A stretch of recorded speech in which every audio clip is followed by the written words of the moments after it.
An injury-depleted Bears squad gets the win against the Rodger-less Steelers on a beautiful day on the Chicago lakefront. What's up, everybody? Welcome back to 9 to 5 Bears. I am one of the hosts, Eric, and with me always is my good friend, co-host, co-worker, Brett. Brett, good morning. Happy Monday. Hello there, Eric. How are you, sir? Happy Victory Monday. Same to you. It was a great day. Yes, it was. You were on location. Yes, it was a great game, great weather, just an all-around beautiful Sunday on the lakefront. I think that bodes well because both 9 to 5 boys have been to games this year. We are 2-0. 2-0. Technically, if you want to count preseason, 3-0. I went to the Bills preseason game. Undefeated. Undefeated. Whereas I haven't witnessed a win at Soldier Field since I've been there in a long time. They're beautiful things to walk out of that stadium with our heads held high, and it's I've been to many games and I didn't do that, and I'm on a 2-game winning streak myself at Soldier Field. Ooh, there we go. Yeah. Nice weather too yesterday. It was gorgeous. I overdressed, I think, but I bought like fleece lined pants specifically for the game because you went 2 weeks ago, and it was quite the opposite weather for you.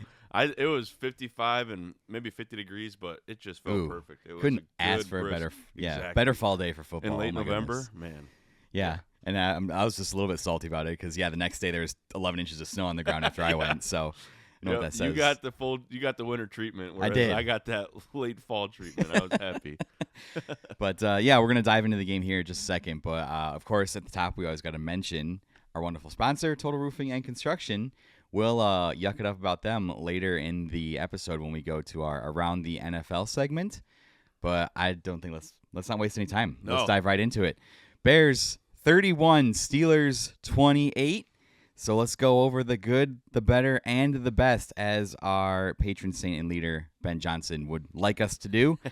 The good, the Bears improved to 8-3, keep their hold on the NFC North despite wins from both the Packers and Lions yesterday, and finally beat a team over 500. The Bears are 4-1 in games against Mike Tomlin as Steelers head coach, and the Bears are tied for the second best record in the NFC after the Eagles lost yesterday.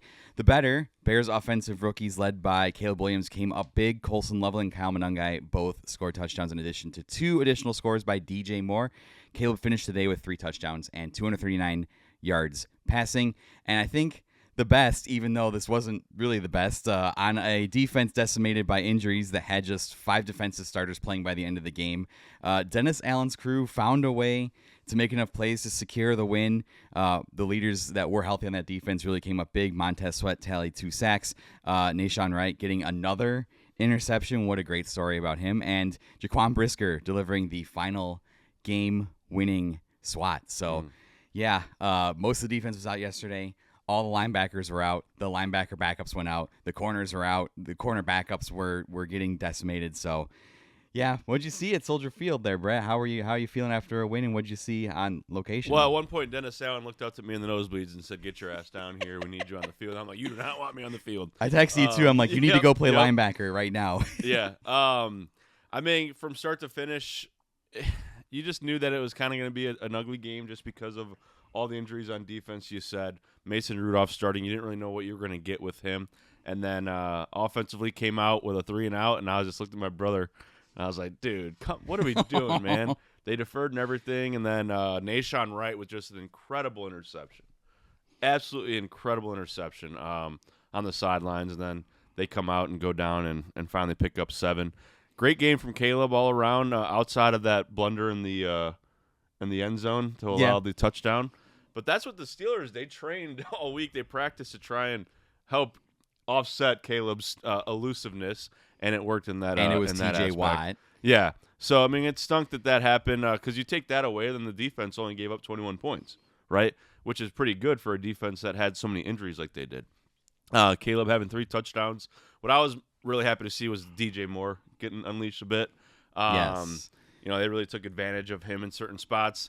Couple of things that I didn't like from the receiving core is the receivers, for whatever reason, unless it's a perfect ball, we do not have the kind of receivers right now that can make Caleb's life easier.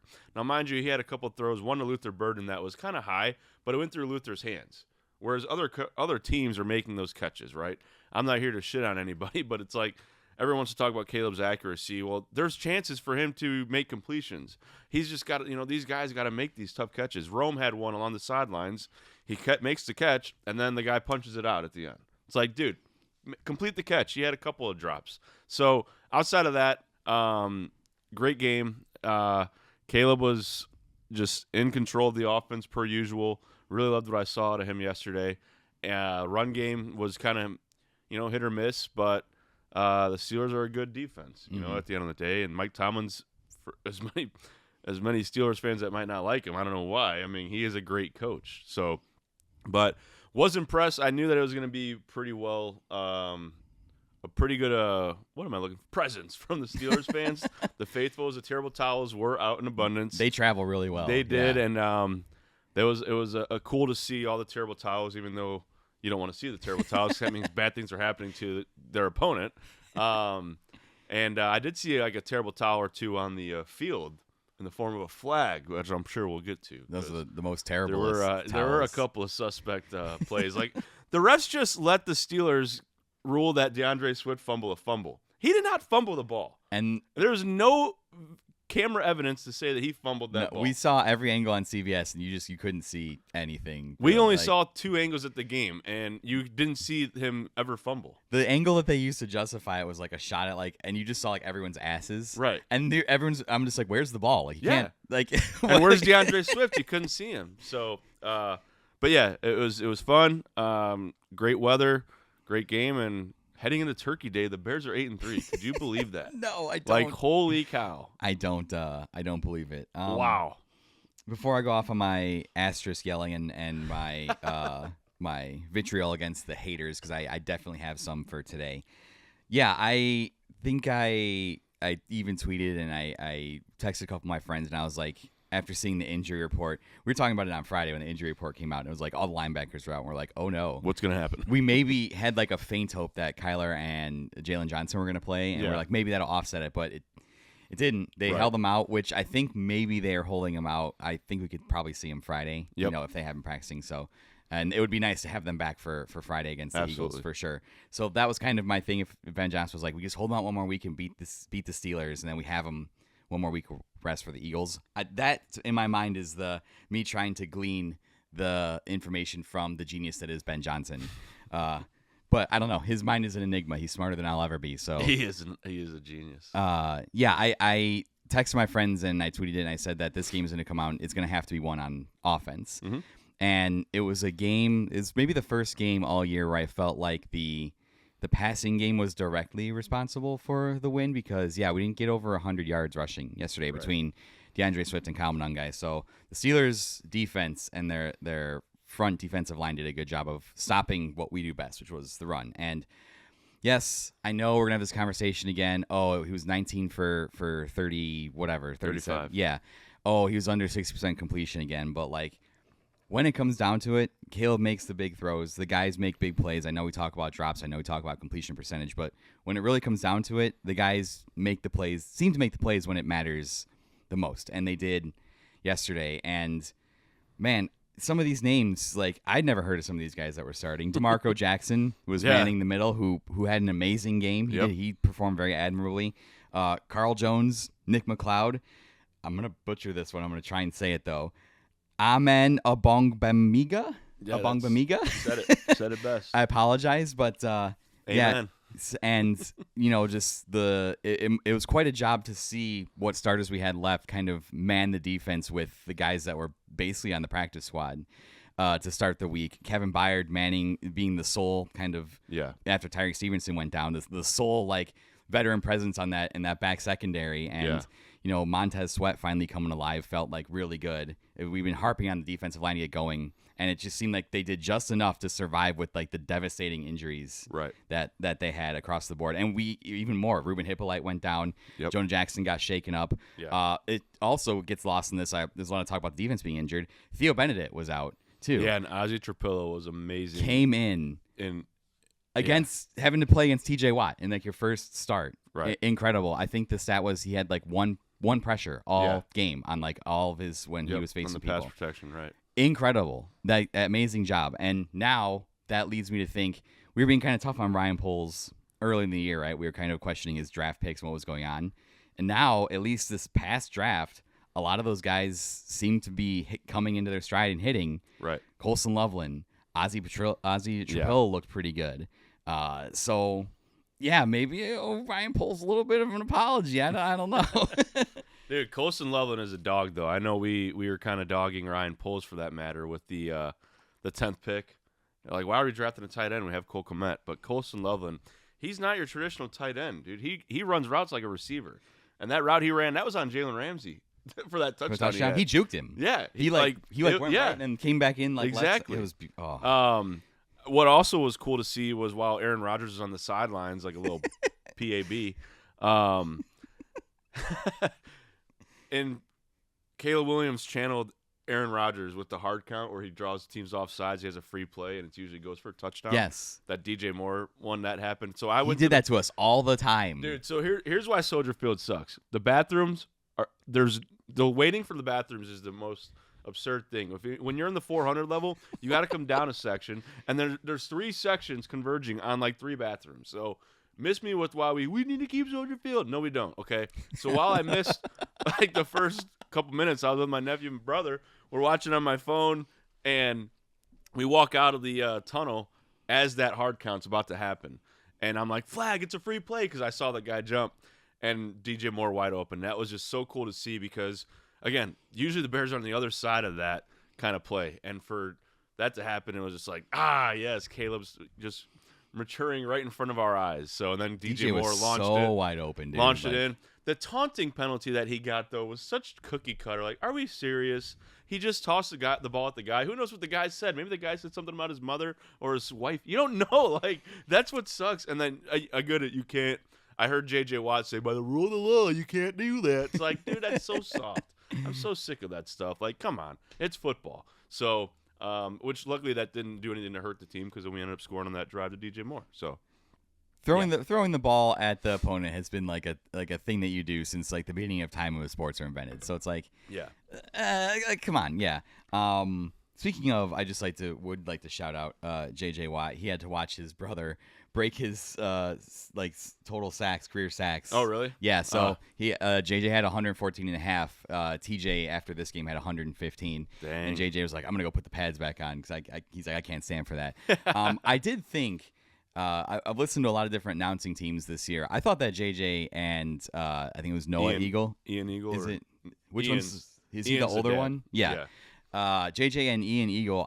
I think they're a pretty good team. I think JJ out of all of the like players turned announcers is probably like one of my favorite next to Greg Olsen. Like I think JJ does a really good job. Like Tom Brady's okay. I guess people were saying that Tony Romo was kind of just like saying random stuff yesterday, so I don't know how like Tony Romo fell off the cliff, but JJ was really good and really fair in his analysis. Like he didn't have any bias towards like his brother at all or like the Steelers or anything, and like he seemed like he enjoyed Chicago a lot because he posted a picture. From, Portillo's. Like, he had Portillo's when he was leaving, and then it was funny because like the Wiener Circle was like, bro, like. Which we're still waiting for Ben Johnson to take his shirt off so that everybody can get free hot dog from the Wiener Circle again. So, Ben, give the people what they want. If you're not going to do it for Thanksgiving, Black Friday, like when are you going to do it? Take it off the top. Let's just do it. Like, come on. Or maybe like a Bears player should just like take it off. Yeah. Would that count as a technicality? I don't know. Wiener Circle, call us. We need to talk about technicalities. But yeah, man, it was a roller coaster from beginning to end, which is just like typical for Bears games. Yeah. It was, I had a really bad feeling, in the fourth quarter, we were kind of stalling. We couldn't really get anything going. And then we needed to waste time and we couldn't waste time. And on a crucial third down, Ben opted to throw the ball instead of running it to waste more time. Thank God Jaquan Brisker came up with the clutch play to close it down as defensive starter when we needed it the most. But yeah, man, it's kind of crazy to sit here and just listen to everybody and think that the Bears are now tied for the number 2 record in the NFL. Mm-hmm. And we're potentially looking at the Eagles game next week as a battle for the number 2 seed, which is kind of insane. And when you stack them up against all the other records in the NFL, like the Bears are like the 3rd, 4th best record. I mean, you got the Pats over in the AFC, and then you have the Rams and the Eagles, and then like us. And then the Seahawks right there too. Yeah. So like what are we like? It's crazy. It's insane. I know we joked about it earlier in the season, but it's just kind of unbelievable that this is where we are. It's such a different vibe right now. So how many years have we watched games with the Bears, and you just hear the boo birds coming because the offense is just continually just dropping the ball, just not moving the ball at all whatsoever. Yes. I don't know if the TV did it justice. Going into the fourth quarter, we had a chance. We were about to score. Right when one guy scored. I don't know if you guys heard how loud the crowd was cheering. It was really loud. Did they show it? Yeah. Because we were like, it was standing ovation while they walked across the field to go switch sides. And even JJ was like, it's really loud. Yeah. He was like, it's I've never heard it like here. that. I've never seen Soldier Field clapping and get rowdy like that for the offense, because usually it's quite the opposite. How many times have interviews included like, oh, what'd you think about the boos? It's like, I don't really like that. The players have to respond to that. And whereas in yesterday's was like that. Also, man, going to the game is fun every once in a while. But it kind of sucks, dude. Like, you get home at 6 o'clock. You like, should I pee now? Should I pee later? Like, I really don't want to leave my seat. And I was in the 400 level, so you got to walk up, like, I think my sister-in-law said it was 75 stairs. And it's pretty steep. Yeah. And it really does test you. And you get there, and you're like, I'm going to stay here. And then, like, the steel breaks, and you're like, shit, I got to pee again. So, anyways, the games are fun, but in moderation. And it's definitely not the easiest getting out of Soldier Field when the game's over. No. Like, where, like, you're on the lakefront, and there's only, like, 2 streets that, like, feed onto, like, on Lakeshore Drive, and then you have to go back and get on the Stevenson and get on 94. This will mean nothing to anybody that doesn't live around here. So, but, yeah, just back there by the museum, it's a really hard place to get to. Yep. To get to parking, like the lines to get like spills onto Lakeshore Drive and even back onto the Stevenson when people are trying to tailgate. Yeah. If you get there late enough. So yeah, it's just not really like I love that it's on the lakefront. And it's beautiful to be able to see the lake while you're there. And but yeah, we need to move to Arlington. Like that's what we need. Yeah, to do. because I mean we were so we're high up. So what stinks is I've sat in that seat twice now in the last 3 years, and you missed the jet flyover. I did not get to see Did they have a jet flyover? Yeah, they had 4 nice. jets because of all the lights and everything. And then we got to see them go that way. The Shed Aquarium's to the left. You could see like the coastline or whatever you want to call it to the right. But beautiful scenery, just getting in and out. We did take the train, which I've never done that before, from the south suburbs. That was pretty easy in and out. But again, it's a long day. And it was a victory day, though. That's all that matters. And now we get to enjoy our turkey and our ham and all the fixings on Thursday. 8-3. You're all invited to my house. I'm hosting Thanksgiving on Thursday. So everyone can even just, Oscar Gouch. Everyone can just Oscar Grouch, get your ass over to Eric's. Yeah, I'm thankful for you. I have some statistics. I love stats. During this 8-3 run to kind of put things in some perspective here. First of all, everybody seems to think that Caleb is the worst quarterback on the planet. He's currently 9th in the NFL in passing yards with 2,568. Wow. That's not bad. Still on track for 4,000, I think. Just shy of it. Just shy of it. Yeah. So we'll need a big game or two to get back on track with that. 200-300 games. He also is currently 13th all time for touchdown passes as a Bear.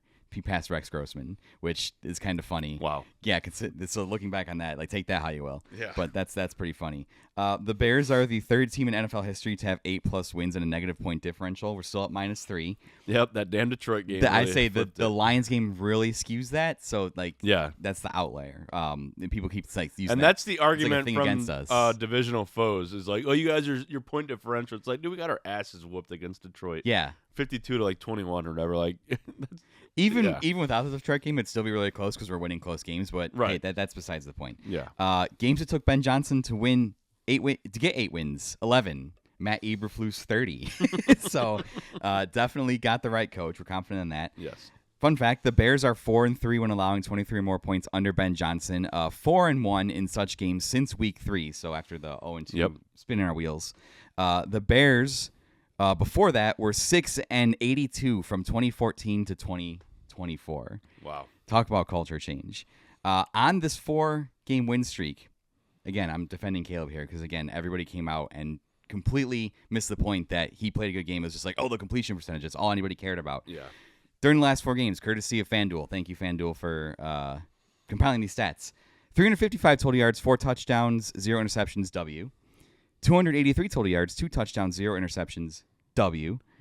219 total yards, 0 interceptions, W. 260 total yards, 3 touchdowns, 0 interceptions, W. That is 932 passing yards, 163 rushing yards, 8 total touchdowns, 0 interceptions in the last amazing. 4 games. Incredible. The Bears defense leads the league in turnovers with 24. The Steelers were the next best with 20, and they had a couple yesterday as well. The Bears offense is 7th in points with 289, 2nd in rushing yards with 1,565, 6th in total yards with 369.6 a game. That's a Bears offense. That's closer to 400 yards of offense than 300 yards of offense. That's pretty good. It's crazy to see that. And we're 8th in points per game with 26.3. Those aren't the marks of a bad team. Ben Johnson, this is a really cool stat, and I love the people that come up with these because I'd never be able to figure this out by myself. He does a really good job of making adjustments. Do you want to know how good of a job he does making adjustments? How good, Eric? In passing EPA per dropback, after halftime, when we go in between halves, we go from 18th to 8th. Good adjustment there. In rushing success rate, we go from 16th to 1st. Wow.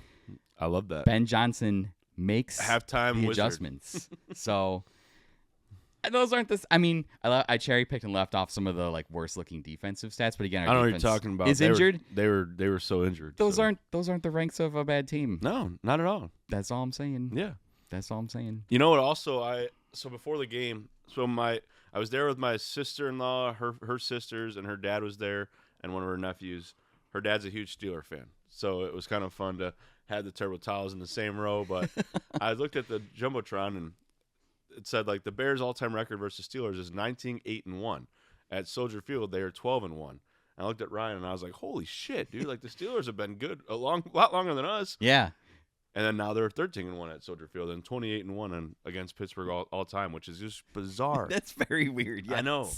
Never would have thought that because I just felt like the Steelers, every time we play them, we get our ass whooped, but I guess not. Especially on some of the like more dominant runs they've had, like in the 60s when they won 4 Super Bowls, and then they were good for a long time with Roethlisberger there. Yep. Like they won 2 Super Bowls with him. So something about the Bears just is, and I just read that off too. I said Tomlin is 4-1 against the Bears. So something about the Bears is just the Steelers' kryptonite. I can't even think of like Bears are super effective against Steel because that doesn't really make any sense. I don't know. I don't know. So I want to get this asterisk shit out of the way for the rest of the time we talk about this.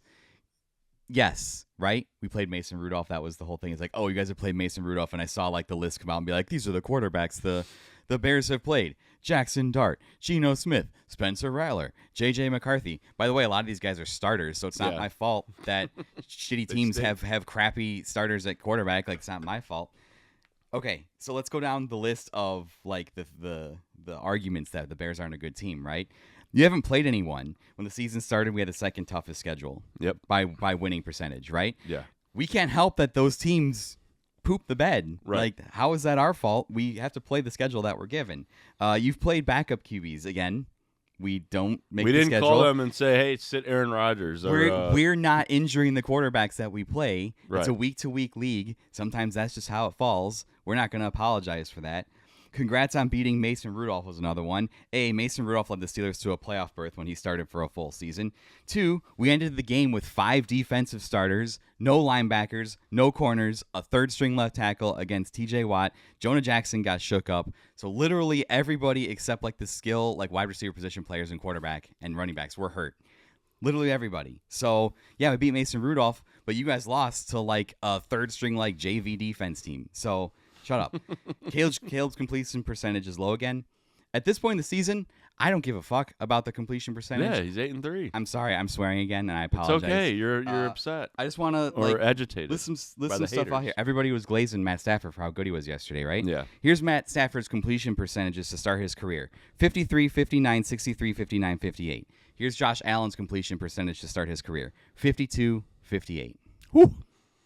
So like, what are we doing here? Yeah. We're winning games. Right. Oh my God, he didn't pass for over 60%. He doesn't turn the ball over. Yeah. He's throwing touchdowns. He's scoring. He's accounting for a lot of points. Right. In fantasy, he's accounting for a lot of points, a lot more than any other quarterback. So, like what are we doing here? I'm done talking about the completion percentage. Like, I don't care. It's universally accepted that yes, Caleb could be making more throws. The wide receivers could be making more catches. But like, we're done. I'm not nitpicking anymore. I'm enjoying this ride. It's fun to be winning. Suck on it, haters. Like, well, and then yesterday I could point to at least 5 plays that were drops or should have been caught. And then also he had a throwaway before the half. Like, they ran a play with 7 seconds left, and everyone's like, what are they doing? And he threw the ball out of bounds just to, like, eat a couple of seconds off the clock. that's an incompletion, even though it wasn't really a play, right? So that's 5 or 6 plays that flip that completion percentage. That also gets him closer in yardage. Here's how supremely confident I was in Caleb having a good game yesterday. I put money on him to score 3 touchdowns or throw for 3 touchdowns, and also 300 yards passing. He did not get the passing yards, but he did get the touchdowns. So my bet lost, which still stinks, but I just thought he was going to have that game yesterday, and he did. Yeah, were the passing yards not there? No, but again, you could credit those 5 or 6 plays that I just mentioned as being, if those are completions, who knows how many yards they go for? Who knows what else happens, right? Yeah. And if those are completions, what happens with the ensuing completions beyond that, right? Because those are first downs that get eaten up. The plays are different, it's football is a game of inches, it's a game of whatever, but and it's week to week. Exactly. One play could impact a drive, and it did, because Rome had a terrible drive, the one I already mentioned, on a first down play, and then they had to go 3 and out. That was in the fourth quarter. They had a chance to really ice the game, and Rome just let the guy pop it right out of him. So it is what it is. They're 8-3. Caleb's playing well. He's not putting them. He only put them in harm's way in that the fumble. But also it was 2nd and 20. We ran a shotgun. The fuck are we doing? Yeah, just 2nd and 20. Just eat the cake and just run the ball. Just get rid of the ball. Everyone's like, he should have taken the safety. He had no choice, dude. T.J. Watt was in his grill. What is he going to be like? Yeah. Hey, I'm just going to hold this ball. No, the ball got ripped from him. It happens. That was probably his worst play all year, and we agree to that. But it's sometimes that just happens. That's how football is. Nobody's perfect the whole time. And they even went through during the broadcast and were mentioning that Caleb had a lot of time to throw in the pocket. Ozzie Trill did a good job of holding down that left tackle spot. And they were timing his passes several, and he was getting the ball out a lot of the time 2 seconds and under. So he was not hanging on to the ball yesterday. He was doing a really good job of getting it out. So that's encouraging. To me, it's yes, I want the better completion percentage, but if you're not turning the ball over, that doesn't feel as bad. And if you're taking care of the ball and you're making plays, I will take all of that and just have the one thing that he needs to get better on is, yes, the completion percentage. Yeah. You can get better on that, and you probably will get better on that the more time you spend in the NFL. Right. It's insane to me. We are sitting here saying that this team still has obvious problems, lots of injuries, Caleb's completion percentage, and we're 8-3. Just imagine if this entire team was healthy. I know. Just imagine if Caleb's completion percentage was 5% better. If any given week, all of those things coalesce, the ceiling for this team just seems ridiculously high to me. Yeah. It feels I don't know. I agree. Am I taking crazy pills? Nope, you're not crazy. And now we have whatsoever. one of the best records in the NFL, and everyone below us is just mad because they're a perennial team that they just get to beat on, the Browns and the Jets and us. We're not there anymore, and you're losing to us. And again, I saw all the Steelers fans came out and they were so mad. It's we lost to a QB that paints his nails. Good, suck on it. Yeah. And you're fumbling away the division. The Steelers were a first place team. They were over 500. So let's get rid of that narrative. Oh, it was Mason Rudolph. They're first in their division. They're over 500. Yep. It's not our fault that Sissy Rodgers wanted to flip off the cameras and not play. That's not our problem. Well, and I heard the post game. Evan Washburn asked Caleb Williams afterward, what do you think about the teams you guys are beating might not be as I don't even remember the question, but Caleb's we play who's in front of us. We play who's on the schedule. We don't make the schedule. And it's just perfectly said. And coming into the season, I think a lot of people were thinking 7 wins. It was between that 7 and 9 wins was a good benchmark for the Bears. Well, they're at 8 right now. So I don't think the Bears are going to go winless the rest of the year. But even if they win 8 and 9, which would suck because they're on such a high, just rolling right now, I don't think that's a bad year going into the season. They had so much stink and so much shit to get rid of.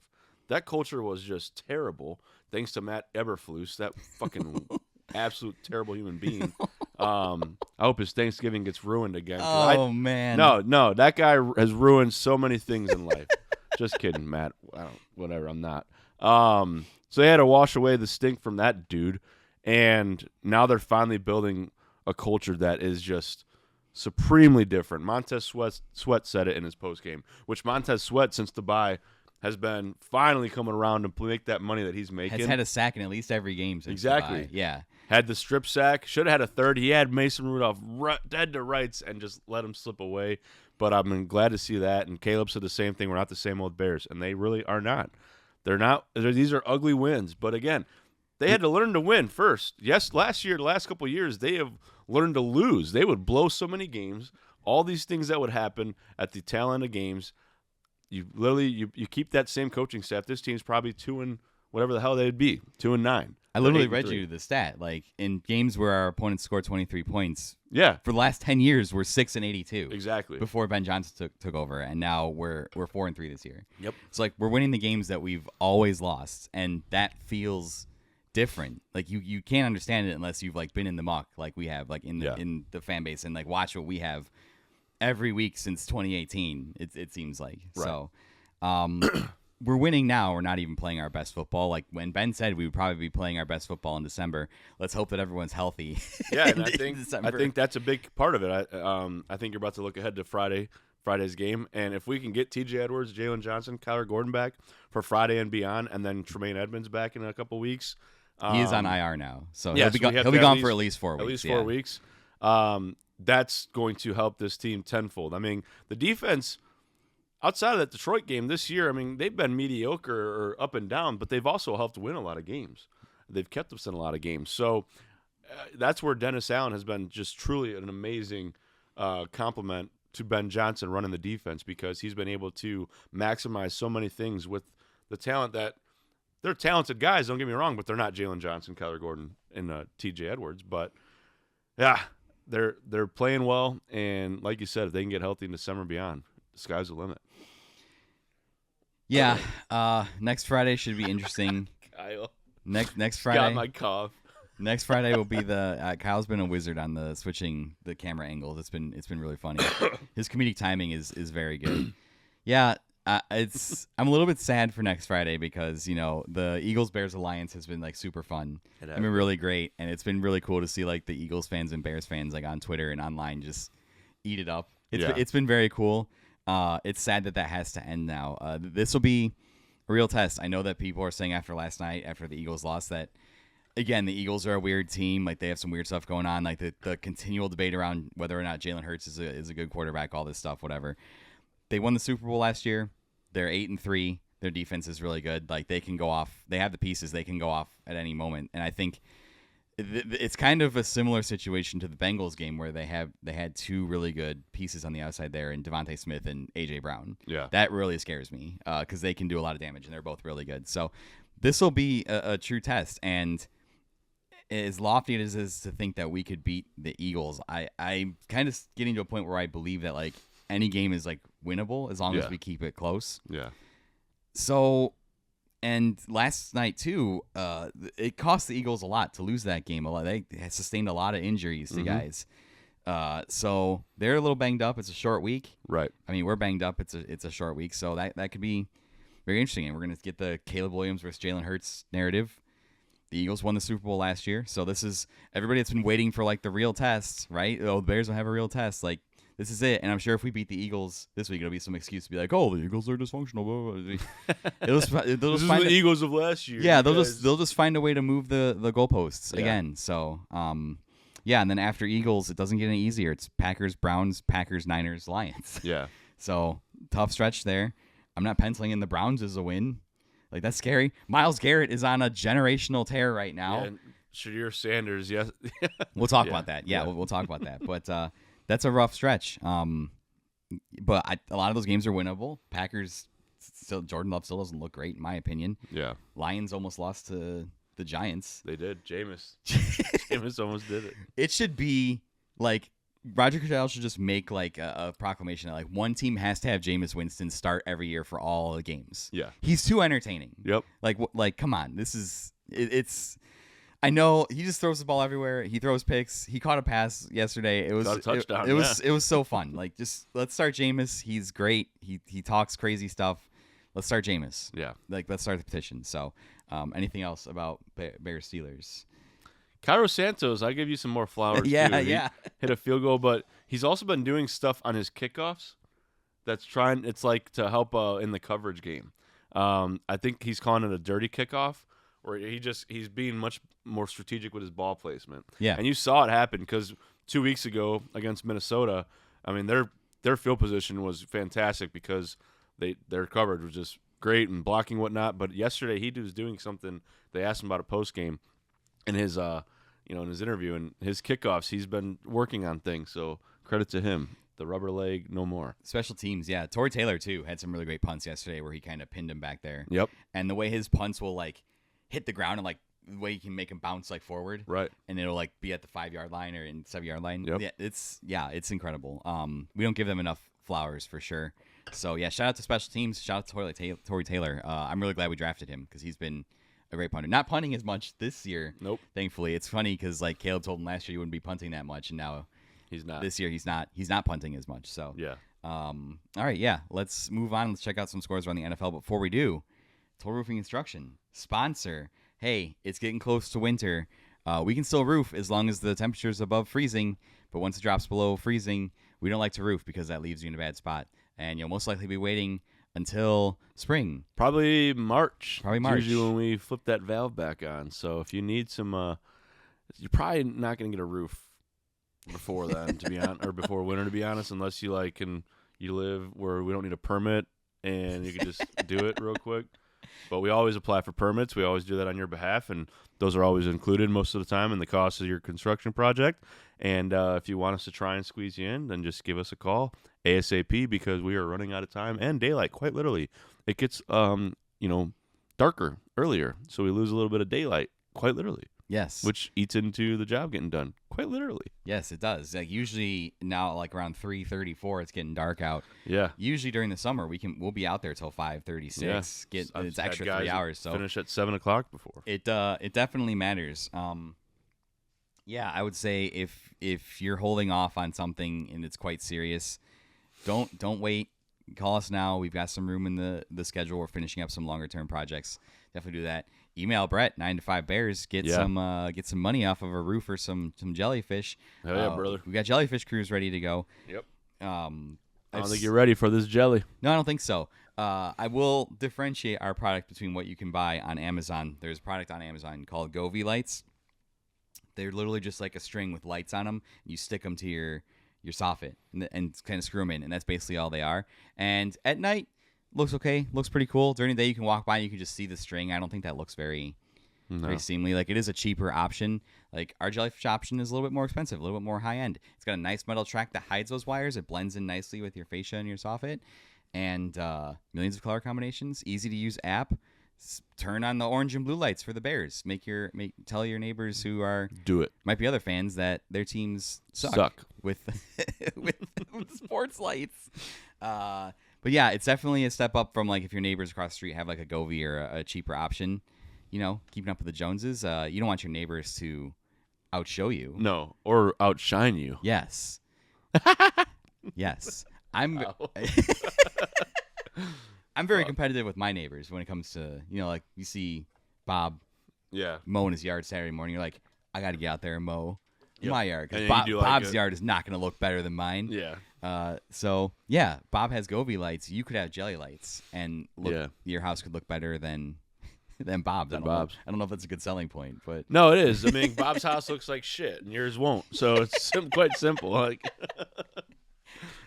so yeah, email 9to5Bears to Brett at totalroofingconstruction.com. Go to totalroofingconstruction.com if you want to check out some more about us. Kyle's been making a lot of great videos. If you go over to our Total Roofing and Construction YouTube page, we got all kinds of good stuff. We got product showcases. We got person introductions. You can learn a little bit more about me and Brett and Kyle and everybody else here.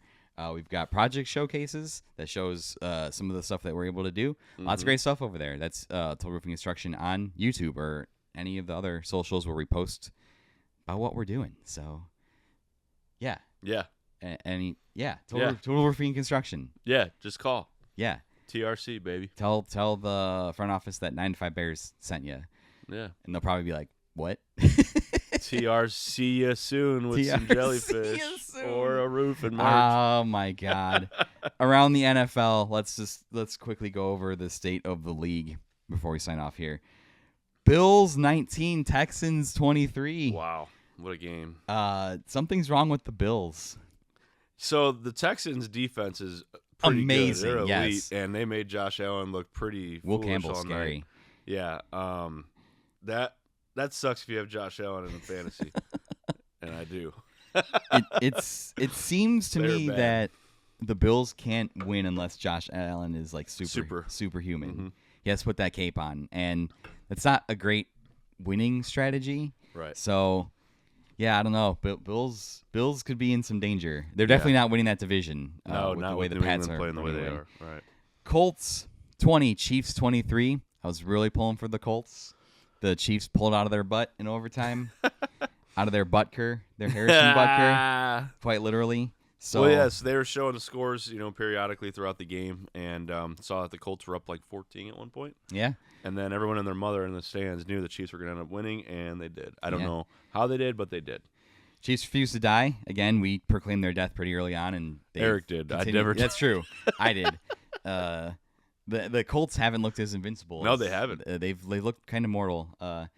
Indiana Jones maybe just becoming regular Jones. Yeah, and Jonathan Taylor was bottled up yesterday, so my MVP bet on him is probably not going to hit. So thanks, Jonathan Taylor. Matt Stafford does seem to be the Front runner, the odds-on favorite for MVP. Seahawks 30, Titans 24. I didn't see much of this game. The Seahawks continue to be good. Jackson Smith and Jigba breaks DK Metcalf's Seahawks record for receiving yards. He's very good. I like and it's only been 11, 12 games. Yeah, he's a stud, man. Yeah, Holy he's cow. very good. So, yeah, the Seahawks are probably the other team atop the NFC that, alongside the Rams, I'm probably more scared of the Rams and the Seahawks than I am. Yeah, Matthew Stafford. I don't want to put that out there. Years of him being with the Lions. Yeah, he just broke 500 for his total career record. Did you know that? 500? Like for his total career record, yeah, he just got back to 500 because all the losing. Oh, because all the losing he did on the oh Lions. my gosh, yeah. I got it. No, So damn. he had to do several years of heavy winning to get back to that. So Vikings, Vikings 6, Packers 23. I was hoping the Vikings could help us out. Yeah, They're kind of down I there. mean, it's kind of hard when you got J.J. McCarthy as your quarterback. That kid sucks. Yeah, man. 9 is doesn't seem like he's the guy. Yeah. I saw a stat. I wish I would have screenshot it because I was scrolling before we started. But out of it was some statistic that they measured across the 852 quarterbacks since 2000, and he was 851. The only one that was worse was Jamarcus Russell than him. Oh, wow. So, not great for J.J. McCarthy. So I screenshotted one I saw on Twitter. I should have sent it to you, but I sent it to my buddy who's a Vikings fan, and it said that 9 is about to be. Or 9, J.J. McCarthy is about to be 9-5 J.J. McCarthy. I saw that. So that's pretty funny. He's not welcome on this 9 to 5 podcast, though. He would just ruin it. I mean, no, he's cringe. He's probably fine. Yeah, honestly. he'd be all right. I mean, but he's just cringy as hell. Yeah. The Vikings still have a good team. They just need a quarterback solution. It seems like. Yeah. You had one, you let him go. But to be fair, with the benefit of hindsight, I didn't trust Sam Darnold either. So I don't know. I don't know if I make that call if I'm the Vikings, if I'm in charge. I don't know. I hope they keep J.J. McCarthy. Just keep him. It's about time another team in the division drafts a rookie quarterback and he just ends up being terrible. Speaking of terrible, I didn't think Jordan Love was that good yesterday either. No, what did he do? 140 yards? And I don't even think he even have a touchdown. I don't Nope. think he had a touchdown. Nope. Emmanuel Wilson had a touchdown in relief Between of the J.J. Jacobs. between the Josh three other Jacobs. quarterbacks in the NFC North yesterday, Caleb Williams had 3 touchdowns. Goff, Love, McCarthy, 2 touchdowns total. Do with that what you will. Yeah. Micah Parsons gets Suck it. to 10 sacks, as predicted. You probably could have predicted. Yeah. He hasn't been the game-changing force That they thought it'd be. that they paid him Yeah, so for. Interesting. We're haters. We don't care. Jets 10, Ravens 23. We were right when we played the Ravens. We said we felt like they were very much alive. They are now at the top of the AFC North, which is an insane turnaround. So Steelers fans I was watching the Steelers fans come to terms in real time, the fact that they were now losing the division to a team that started 1-5. I'm not sure what's going on with Lamar Jackson though. He struggled yesterday for whatever reason. Again, I have him in fantasy, so a lot of this hinges on fantasy, and he did not do well for me yesterday. So he's thanks, winning Lamar. games with not really doing a whole lot. Yeah, it's fine, but if I have him in fantasy, I'd really want him to do really well. True. Giants 27, Lions 34. I said this earlier. Let's just let Jameis play a whole season. I think that's must-watch TV. Jameis should play all season, and that game should be one of the nationally available games every single week. I would tune in to watch that. I would too. I would watch that every single week. The horse is prepared for battle. Yeah. Love Jameis. We outside, but we inside. We outside, but we what inside. I could make a shirt with all the Jameis quotes. Yeah. And it would just be, there'd be too many to fit on that shirt. It'd be incredible. So, yeah, let's do that. Yeah, it was a good comeback win for the Lions, right? Because they were down for majority of the game. Jameer Gibbs is very good. Yeah, he had like 55 fantasy points against me. Incredible how good he is. So, Bastard. Yeah, wish that would have helped us out if they lost. Yep. Man, things would be a lot different if the Packers and the Lions lost yesterday. But well, the Packers were playing J.J. McCarthy, so I wasn't really thinking they were going to lose. They beat the Lions, though. Yeah, I know, but J.J. McCarthy sucks. Okay. We're not fans of J.J. McCarthy here, if you can't tell.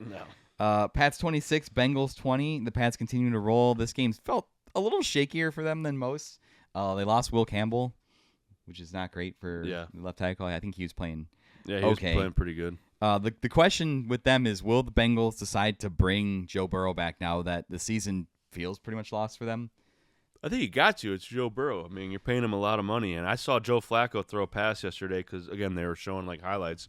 He tried to get the safety to bite off of a player, and the safety didn't move, and he still threw it to that player. And the guy just was like, pick six, picked it off, and went in the end zone. I mean, it was like the worst pass I've ever seen in my life. But do you really want to risk Burrow getting hurt behind the paper-mache offensive line again this season? I mean, like, do you shut him down for the year? Like, I'd be scared if I was Bengals fans to have Joe Burrow go back out there in the same season that he got injured. I don't know. Bengals need to draft only offensive linemen and to sign offensive linemen for the next 2 years. Browns 24, Raiders 10. We finally got Shedeur Sanders. Only took long enough. We were saying earlier in the year that this should have been a move that they did earlier. Like, see what you got. Right. He provided a spark. He was the first Browns QB to win their first start since 1999, which is crazy. So, yeah, let him keep playing. See what you have. I guess so, yeah. You don't got nothing else to play for. I hope that he keeps playing and he plays in 3 weeks. I want to face Shedeur Sanders. I don't think he's that good, so go ahead and play him. It'd be fun. So let's just see. Hopefully that statement doesn't come back to haunt us. Myles Garrett added 3 sacks to his total. He has 13 sacks in his last 4 games. He only needs 5 sacks to break the Strahan-Lawrence sack record. Wow. I think is the math there. Strahan has 22.5 sacks. That's like the most in a season. Is it? Oh, so he's not tied with Lawrence Taylor. He broke Lawrence Taylor's record. How many does he have? 22.5. I thought it was. Oh, no. Michael Strahan stands alone. Yeah. He stands alone. Okay. Yep. Okay. So that was the Brett Favre sack. So if he gets 5, fell. if he gets 5, he'll be 23. Oh, shit. Which would be crazy. The graphic they made for that is actually funny because we talked about when we played the Giants how Brian Burns was leading the league in sacks. It's now Myles Garrett with 18, and the last 4 weeks Myles Garrett at 13 has as many as Brian Burns does. So, yeah, Myles Garrett is playing out of his mind right now. And again, I watched Kevin Stefanski's locker room interview, and he was just standing there with a towel on, just menacing in the background. I refuse to believe that Myles Garrett's a real human being. He's so big. It's crazy. Jags 27, Cards 24. Jags, what? I was laughing about the Myles Garrett comment because supposedly he really is big. Yeah. Oh. Go ahead. Interpret that the way you will. Jags continue to win, kind of like us. I don't know. I haven't really watched the Jags at all this year. Me either. If you were to ask me, gun to my head, who I'd rather have, Trevor Lawrence or Caleb, I'd take Caleb 10 out of 10 times. Yeah. So, good job, Jags. Keep finding a way to win. Right. Eagles 21, Cowboys 24. We kind of talked about this game. Eagles opened the game with 21 unanswered points. The Cowboys came back to win 24-21. Shut the Eagles out in the second half.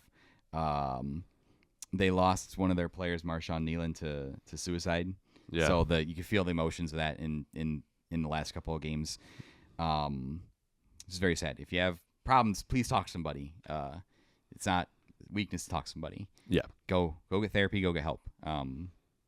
Yeah. That's sad. Falcons 24, Saints 10. No idea. Saints are bad. Falcons win sometimes. Yep. Bijan Robinson is good. So, yeah. Couldn't tell you a single thing about that game. Not a single stat. And don't even then know. the last game, Sunday Night Football, Chris Collinsworth, 500th game that he announced. It's 500 too many in my book. He's been around I didn't realize he'd been around. Here's a long. guy that throws a 500 ball. games is a lot. That's like Yeah. over like 500 years. 500 years. Now here's a guy, Bucks 7, Rams 34. Baker Mayfield got hurt, which is really sad. His arm was in a sling on the sideline. Yeah. I thought Teddy Bridgewater was retired, but he apparently was. I don't know how he Playing. keeps becoming backups. I was expecting their other guy is Kyle Trask. I thought maybe we were going to see him, but Right. I guess not. My brother-in-law So- was like, "Why isn't he in jail?" Because I forgot there was like that whole NIL thing. He was paying players because he was a high school coach, and he's like paying players or something to come to play with them. Interesting. So, excuse me. I don't know. I don't know what happened, but I didn't watch the second half. I went to sleep. That's because there are no laws around NIL. It's just, That's true. Yeah, nobody cares about that. It's just Wild West. Yeah. Matt Stafford, MVP campaign, 273 yards, 3 touchdowns. Devontae caught 2 touchdowns. Yeah. He has 9 in his last That's 5 crazy. games. So, Just crazy. and I thought it was funny. He said this is the most fun he's had like playing football, which Yeah. is really funny considering how long he was with Aaron Rodgers. Right. I think that's Probably because Aaron Rodgers isn't a fun person. no, he's not. So, yeah, that's just kind of the state of the league right now. Top the NFC, we mentioned a couple: Rams, Seahawks, Eagles, us. That's the division guys, I think, right? Oh no, are the Seahawks and Rams in the same division? Yeah, they are. Yeah. But those are the Rams, kind of the top teams. Us. Who's in the South? I think it's the Bucks still, The Bucks. but And they've lost the like East 4 in a is still row. the Eagles, Or they've right. Bucks have not been looking great lately. So yeah, that's kind of the picture. And then obviously we have Packers, Lions in our division. Should be interesting. Still really nervous. We're all within a game or game and a half. Still really nervous. A lot of stuff. So those division games are going to be absolutely crucial. 2 against the Packers, 1 against the Lions. Like those to me, even if we lose against the Eagles and maybe the Niners, like the division games now feel like must wins. Yeah. There's very, very little margin for error if we want to get I into mean, the playoffs. we're really gonna get a chance to see because like right now through week what is this, week 12? Yeah, going into week 13. So if the season ended today, the wild card teams are the Seahawks, Packers, and the Niners. We played the Packers and the Niners. We played the Packers twice, Niners once. Then the Lions are they're in the hunt. In the hunt. So and we good play not to them be in once. the hunt graphic. Yeah. So 4 of our last 6 or 5 because we're playing the Eagles. 5 of our last, is that right? 6 games. Yeah. And then we play the Browns. So we'll see what the Bears are made of. And then you start to get into the scenario of by that time Jermaine Edmonds comes back. Right. If Kyler and Jalen can stay healthy, Yep. then it's looking like maybe we have most of our team back in time for a potential playoff game. That would be in the middle of nuts, dude. January. That so would be absolutely insane. I don't think it's outside the realm of possibility. No, I don't think so either. I just think that barring the results of the Eagles game on Friday will really tell us how key those division games are going to be. Right. I feel like we at least need to take one from the Packers and probably Yes. beat the Lions. That would be great. To put us in That pretty would good split shape. the division. Yeah. We'd be 3-3. Yeah, and that would put us at 10 wins. Yeah. Just, hypothetically. The Browns feels like a winnable game to me. As long as we It's can somehow the keep Browns. Myles Garrett off of Caleb Williams.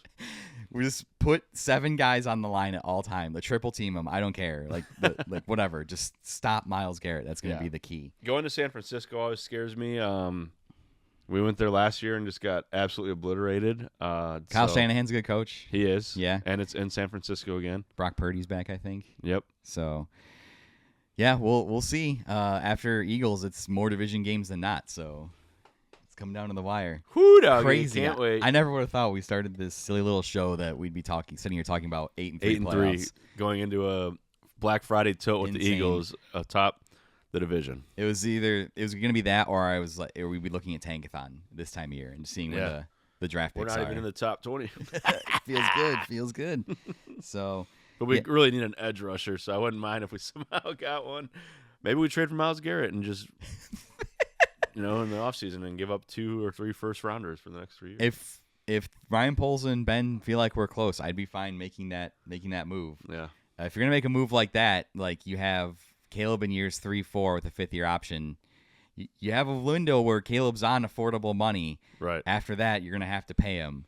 So, yeah, if you have to be sure that you have a team. Yep. And you make a move like that. Yeah. So We'll I don't see. even know who they want. What they would want firsts. It would be a lot of firsts. You probably have to toss in somebody 3 or 4, maybe and- not. Maybe and just first rounders. You never know. probably a person.